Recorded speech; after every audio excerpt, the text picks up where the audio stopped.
এক অজানা ভাইরাস মুহূর্তে ছড়িয়ে পড়েছে পুরো বিশ্বে। রক্তপিপাসু জম্বিরা গ্রাস করেছে সভ্যতাটাকে। শহরগুলো পরিণত হয়েছে এক একটি মৃত্যুকূপে।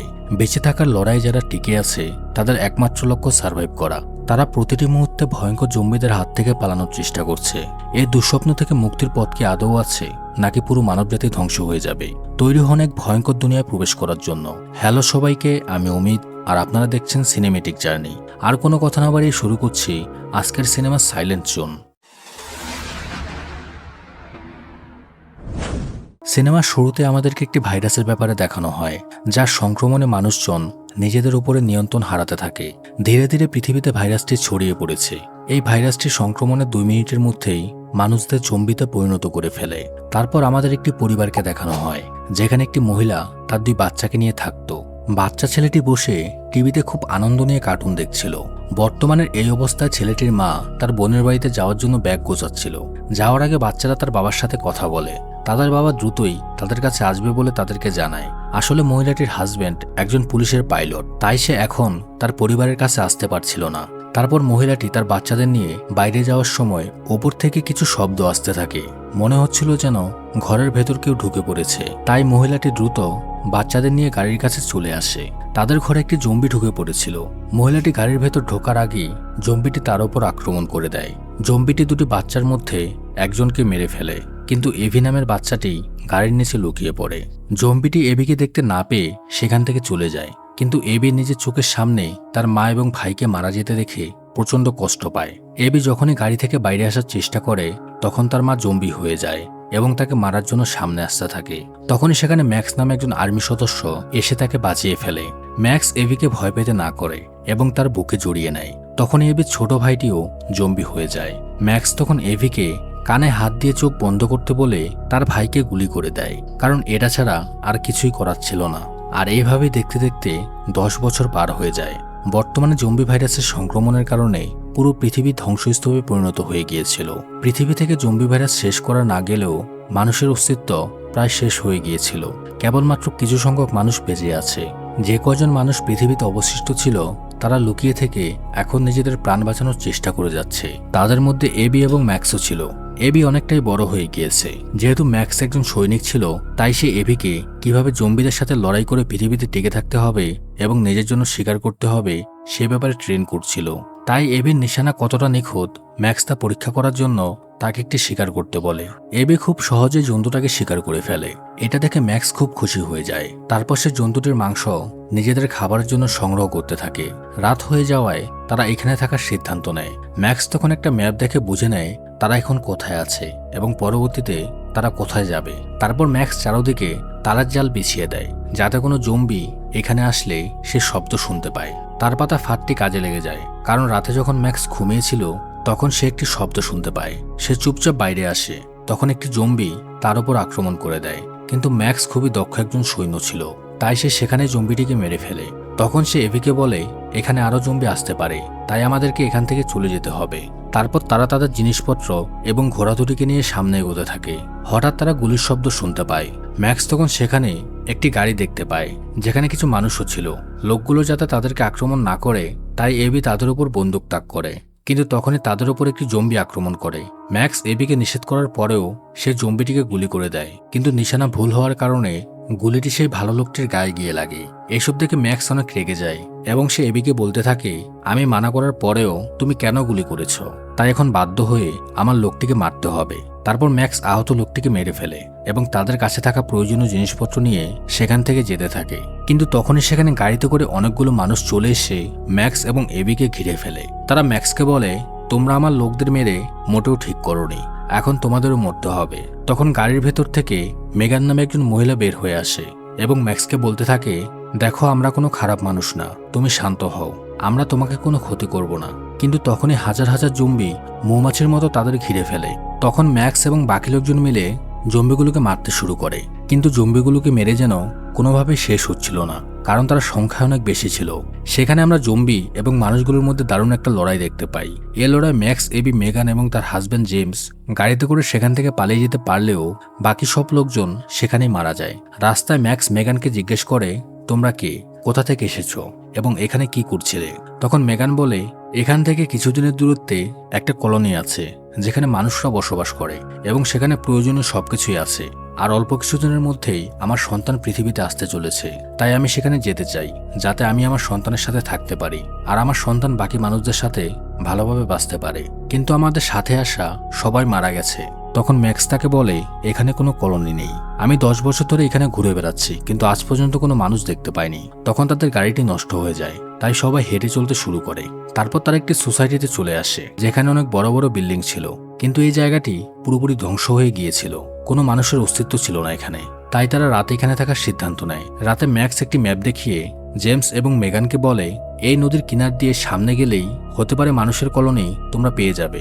মেগান তখন বলে, তোমাদেরও আমাদের সাথে যাওয়া উচিত। আমার মনে হয় সেখানে সত্যিই কোনো কলোনি আছে যেখানে তোমরাও সুরক্ষিত থাকতে পারবে।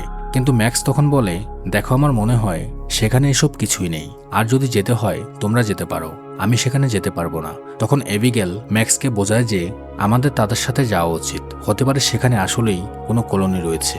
ম্যাক্স তখন রেগে গিয়ে এবির উপর চিল্লাতে থাকে এবং বলে, তোমার বোকামির কারণে আজকে আমরা এই দুজনের সাথে ফেঁসে গিয়েছি। কিন্তু তবুও ম্যাক্স এবির কথায় রাজি হয়ে যায়, কারণ সে তাকে মেয়ের মতোই ভালোবাসে। সকালে তারা এখান থেকে যাওয়ার জন্য প্রস্তুতি নিচ্ছিল, তখন এবির উপর একটি জম্বি এসে আক্রমণ করে। কিন্তু ম্যাক্স যেহেতু এবিকে খুব ভালোভাবে ট্রেন করেছিল, তাই সে জম্বিটাকে বিল্ডিং এর থেকে নিচে ফেলে দেয়। তারপর তারা এই বিল্ডিং থেকে বের হয়ে পড়ে, কারণ এখানে যতগুলো জম্বি ছিল সবগুলো অনেক চালাক প্রকৃতির ছিল। তাদের সঙ্গীরা কোথায় মারা গিয়েছে তারা তা বুঝতে পারত এবং মানুষের গন্ধের সাহায্যে তারা তাদের পিছু নিতে পারত। তাদের মধ্যে থাকা একটি জম্বি বিল্ডিং এর ভেতর ঢোকার সময় ছাদের মধ্যে পা লেগে বোম ব্লাস্ট হয়ে মারা যায়। রাতের বেলা যখন তারা সেই বিল্ডিং এ ছিল তখন সেখানে সে ল্যান্ডমাইনটি ম্যাক্সই লাগিয়েছিল। ম্যাক্স এবং সবাই ততক্ষণে সে সোসাইটি থেকে অনেকটা দূরে চলে এসেছিল, কিন্তু সে কলোনি পর্যন্ত পৌঁছাতে এখন আরও 7 দিন সময় লাগবে, যা কিনা তাদের জন্য খুবই ঝুঁকিপূর্ণ হতে পারে। কিছু দূর যাওয়ার পর এবি ম্যাক্সকে বলে, এই জায়গাটি আমি চিনি, কাছে একটি এয়ারপোর্ট আছে যেখানে আমার বাবা কাজ করত। হতে পারে আমরা সেখানে গেলে একটি প্লেন পেতে পারি যেটা দিয়ে আমরা খুব সহজেই সেখানে পৌঁছতে পারবো। কিন্তু ম্যাক্স বলে, আমরা এয়ারপোর্টে যাওয়ার পর যদি জম্বিরা এসে আমাদেরকে ঘিরে ফেলে তাহলে সেখান থেকে বের হওয়ার দ্বিতীয় আর কোনো রাস্তা থাকবে না। তখন আমাদের জম্বিদের সাথে লড়াই করতে হবে, আর এতে আমরা বড় বিপদে পড়তে পারি। আর সেখানে এতদিন পর প্লেন না থাকার সম্ভাবনাই বেশি। কিন্তু এবি তাকে জানায়, অন্তত আমাদের একবার চেষ্টা করে দেখা উচিত। আমরা এই ঝুঁকিটা নেওয়ার পর যদি আমাদের প্ল্যানটা সাকসেস হয়ে যায় তাহলে আমরা বেঁচে যাব। তিনজনই একমত হওয়ায় ম্যাক্সের অনিচ্ছা থাকা সত্ত্বেও সে রাজি হয়ে যায়। তারপর তারা এয়ারপোর্টে চলে আসে, কিন্তু সেখানে কোনো প্লেন ছিল না। ম্যাক্স বলে, আমি আগেই বলেছিলাম, এখন আমাদের সমস্ত পরিশ্রম ব্যর্থ হয়ে গেল। তখনই এবি সেখানে একটি গ্যারেজের ভেতর একটি প্লেন দেখতে পায়। প্লেনটি পেয়ে সবাই অনেক খুশি হয়ে যায়, কিন্তু এরোপ্লেনটি নষ্ট ছিল। তাই জেমস প্লেনটি ঠিক করার জন্য কাজে লেগে যায়, কারণ সে একজন মেকানিক ছিল। যতক্ষণ তারা প্লেনটি ঠিক করবে ততক্ষণ ম্যাক্স এবং এবি পাহারা দেওয়ার জন্য উপরে চলে আসে। কিছুক্ষণ পর ম্যাক্স অনেকগুলো জম্বিকে সেখানে আসতে দেখতে পায়। জম্বিগুলো কয়েক মিনিটের মধ্যেই এখানে চলে আসবে। ম্যাক্স এবং এবি দৌড়ে নিচে এসে দ্রুত প্লেনটি ঠিক করতে বলে, নয়তো তারা এখানেই মারা যাবে, কারণ জম্বিগুলো যেদিক দিয়ে আসছে সেদিকে রানওয়ে ছিল। তাই তারা দ্রুত প্লেন ঠিক করে সেখান থেকে যেতে শুরু করে। ততক্ষণে জম্বিগুলো সেখানে চলে আসে। অনেক কষ্টের পর জম্বিগুলো তাদের আক্রমণ করার আগেই তারা এখান থেকে চলে যায়। তারা সবাই অনেক খুশি হয়ে যায়, কিন্তু তাদের ভাগ্য অতটাও ভালো ছিল না। কিছু দূর যাওয়ার পর তাদের প্লেনটা ক্র্যাশ করে, কিন্তু সৌভাগ্যবশত প্লেনটি গাছে গিয়ে পড়ার কারণে তাদের কারোরই তেমন কোনো ক্ষতি হয় না। কিন্তু প্লেনে করে আসায় তাদের 4 দিনের দূরত্ব কমে যায়। এখন তাদের কলোনি পর্যন্ত যেতে মাত্র 2 দিনের পথ পাড়ি দিতে হবে। তাই তারা আবার পায়ে হেঁটে যেতে শুরু করে। রাতে মেগান ম্যাক্সকে ধন্যবাদ জানাতে এসে বলে, তুমি যদি না থাকতে তাহলে এতক্ষণে আমরা মারা যেতাম। আমাকে আরেকটি শেষ উপকার করো, যদি আমার কিছু হয়ে যায় আমার বাচ্চার খেয়াল তুমি রাখবে। এবির মতো আদর দিয়ে তুমি তাকে বড় করবে, আমাকে কথা দাও। তখন ম্যাক্সও তাকে কথা দেয় যে তার সন্তানকে সে দেখে রাখবে। এইদিকে যখন তারা কথা বলছিল তখন জেমস একটি জায়গায় লুকিয়ে পড়ে। তার শরীর কাঁপতে থাকে। আসলে জেমসকে একটি জম্বি কামড়ে দিয়েছিল, তাই জেমস নিজেকে গুলি করতে চায় যাতে সে মেগানের কোনো ক্ষতি না করতে পারে। কিন্তু সে তখন জম্বিতে পরিণত হয়নি, কারণ তার শরীরের ইমিউন সিস্টেম ভালো ছিল। তাই জম্বি হতে আরও কিছু সময় লাগতে পারে। তাই সে নিজেকে না মেরে সবার কাছে চলে আসে। পরের দিন যখন তারা আবার পথ চলতে শুরু করে তখন জেমসের চলাফেরা দেখে ম্যাক্সের কাছে অদ্ভুত লাগে। জেমস ইনফেক্টেড, ম্যাক্স তা বুঝে যায়। তাই ম্যাক্স তাকে এক পাশে নিয়ে এসে বলে, বলো তুমি কি নিজের ইচ্ছা মরবে নাকি আমি তোমাকে মেরে ফেলবো? তখন জেমস বলে, এর প্রয়োজন হবে না, যখন সময় হবে তখন আমি নিজেই নিজেকে মেরে ফেলবো। ম্যাক্স তখন বলে, ঠিক আছে, তোমার কথাই রইল, কিন্তু যদি তুমি জম্বি হয়ে যাও তাহলে তুমি সব থেকে বেশি যার সাথে থাকো মানে মেগান, সবার আগে তুমি তার জীবনই নিবে। তাই তুমি ভেবে দেখো তুমি কি করতে চাও, কারণ জম্বি হওয়ার পর তুমি বুঝতে পারবে না যে সেটা মেগান আর তার পেটে তোমার বাচ্চা। তাই সিদ্ধান্তটি দ্রুত নিয়ে ফেলো। তারপর কিছু দূর যাওয়ার পর তারা একটি ঘর দেখতে পায় যেখানে লাইট জ্বলছিল। মনে হচ্ছিল সেখানে কেউ আছে। আর তখনই ভেতর থেকে শব্দ আসে, তোমাদের অস্ত্র ফেলে দাও, নয়তো সবাইকে গুলি করে মেরে ফেলা হবে। এই কথা শুনে সবাই তাদের অস্ত্রগুলো একটি বাক্সে রেখে দেয়। তখনই সেখানে ডেভিড নামের একজন লোক আসে। ডেভিড সবাইকে ঘরের ভেতর নিয়ে আসে এবং বলে, আমি দুঃখিত, আমি মনে করেছিলাম তোমরা চোর, তাই তোমাদের সাথে এমন ব্যবহার করেছি। আমি একজন সায়েন্টিস্ট, আমি এখানে একাই থাকি। আমি চাইলে এখান থেকে যেতে পারতাম, কিন্তু এমন জায়গায় আমার রিচার্জ করতে সুবিধা হয়। ম্যাক্স ডেভিডের ঘরে একটি ল্যাপটপ দেখতে পায়। তার কাছে থাকা পেনড্রাইভটি সে কানেক্ট করে। সেখানে আমরা দেখতে পাই ম্যাক্সের একটি ওয়াইফ ছিল, যে কিনা তখন প্রেগনেন্ট ছিল। আসলে ম্যাক্সের স্ত্রী জম্বিদের হাতে প্রেগনেন্ট অবস্থায় মারা যায়, তাই সে তার স্ত্রীর ছবি দেখছিল এবং তার অতীতের স্মৃতি মনে করে কান্না করছিল। তারপর ডেভিড সবাইকে জুস খেতে দেয়। ডেভিড তখন তাদেরকে বলে, একদিক থেকে ভাইরাসটি খুবই খারাপ, কারণ ভাইরাস সব মানুষদেরকে জম্বি বানিয়ে দিয়েছে। আবার অন্যদিকে ভাইরাসটি মানুষদেরকে আপগ্রেড করেছে, যেমন দুর্বল মানুষ জম্বি হয়ে মারা যাবে, কিন্তু যে শক্তিশালী সে বেঁচে থাকবে। ডেভিডের এই কথা শুনে সবার কাছে একটু অদ্ভুত মনে হয়। তার কথা শুনে সবার মনে হচ্ছিল এই ভাইরাসটি বাতাসের সাথে সেই ছড়িয়ে দিয়েছে। আর কিছু চিন্তা করার আগেই সবাই অজ্ঞান হয়ে যায়, শুধু জেমস বাদে, কারণ সে জুসটি খায়নি। ডেভিড জুসের মধ্যে নেশাজাতীয় ওষুধ মিশিয়ে দিয়েছিল। জেমসের ভেতর সেই ইনফেকশন তখন খুব দ্রুত ছড়াচ্ছিল। তখন জেমস ডেভিডকে আক্রমণ করতে আসে, কিন্তু ডেভিডের কাছে একটি ডিভাইস ছিল যেটা দিয়ে একটি সিকোয়েন্সের মতো বের হয়, তাই জেমস তাকে আক্রমণ করতে পারে না। ডেভিড বলে, আমি 10 বছর পরিশ্রম করে এই ডিভাইসটি বানিয়েছি, যেটার মাধ্যমে আমি পৃথিবীর যে কোনো জায়গায় যেতে পারবো। কোনো জম্বি আমাকে আক্রমণ করতে পারবে না।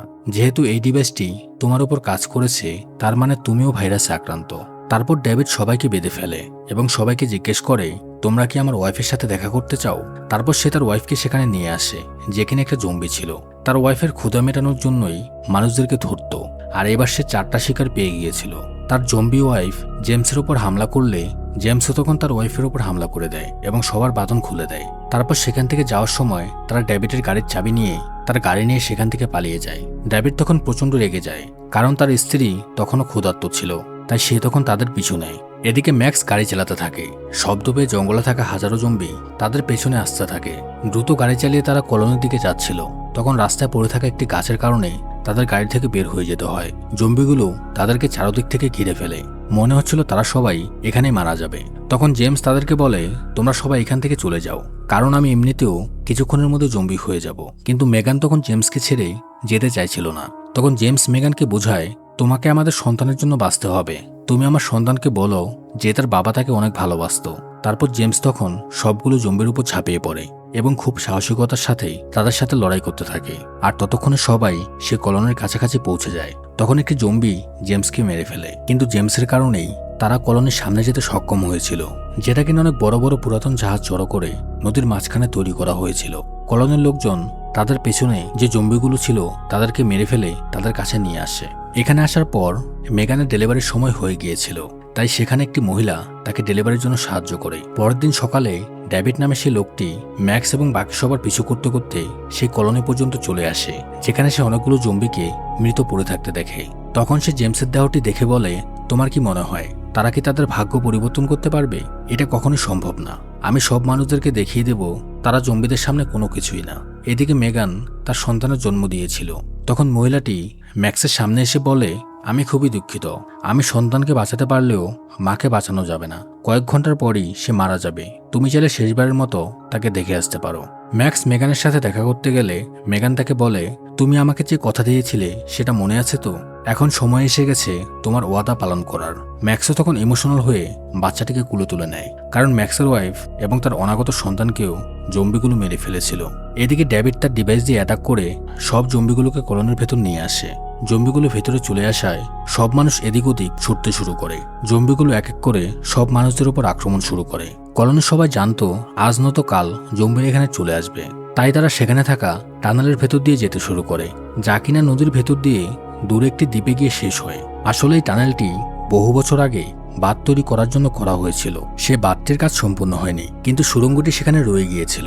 ম্যাক্স জম্বিগুলোকে মারার সময় একটি জম্বি এসে তাকে নিচে ফেলে দেয়। তখন ডেভিড সব জম্বিগুলোকে তার দিকে অ্যাটেন্ড করে ম্যাক্সের দিকে নিয়ে আসে। ম্যাক্স তখন নিজের জীবন বাঁচানোর জন্য ডেভিডের সে ডিভাইসটি নষ্ট করে দেয়। যার ফলে সেই জম্বিগুলো ডেভিডকে খুব মজা করে খেতে থাকে। এবি এখান থেকে পালানোর সময় একটি জম্বি তার উপর আক্রমণ করে দেয়। তখনই তার চোখ সে জম্বিটার ব্রেসলেটের উপর পড়ে। সে দেখতে পায় ব্রেসলেটের উপর এবিগেল লেখা ছিল। এমন একটি ব্রেসলেট সে তার বাবাকে দিয়েছিল, তার মানে এটাই তার বাবা। সে এখন জম্বিতে পরিণত হয়ে গিয়েছে।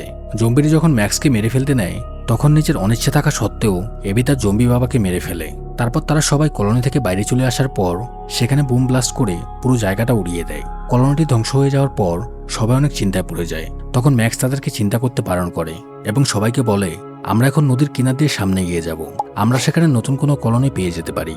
এই কথা শুনে সবাই খুশি হয়ে যায়, কারণ তাদের অন্ধকার জীবনে ম্যাক্স এখন নতুন আলো হয়ে এসেছিল। কিছু দূর যাওয়ার পর তারা একটি আইল্যান্ড পেয়ে যায়, আর সৌভাগ্যবশত সেখানে কোনো জম্বি ছিল না। এখন সবাই শান্তিতে এই আইল্যান্ডে বসবাস করতে পারবে। আর এই দৃশ্যের সাথেই সিনেমাটি এখানে শেষ হয়ে যায়। ভিডিওটি ভালো লাগলে অবশ্যই লাইক দিয়ে আমাদের চ্যানেলটি সাবস্ক্রাইব করে দিন। আর এই ধরনের আরও রোমাঞ্চকর ভিডিও পেতে চাইলে আমাদের চ্যানেলটি ঘুরে আসতে পারেন। ধন্যবাদ, দেখা হচ্ছে পরের ভিডিওতে।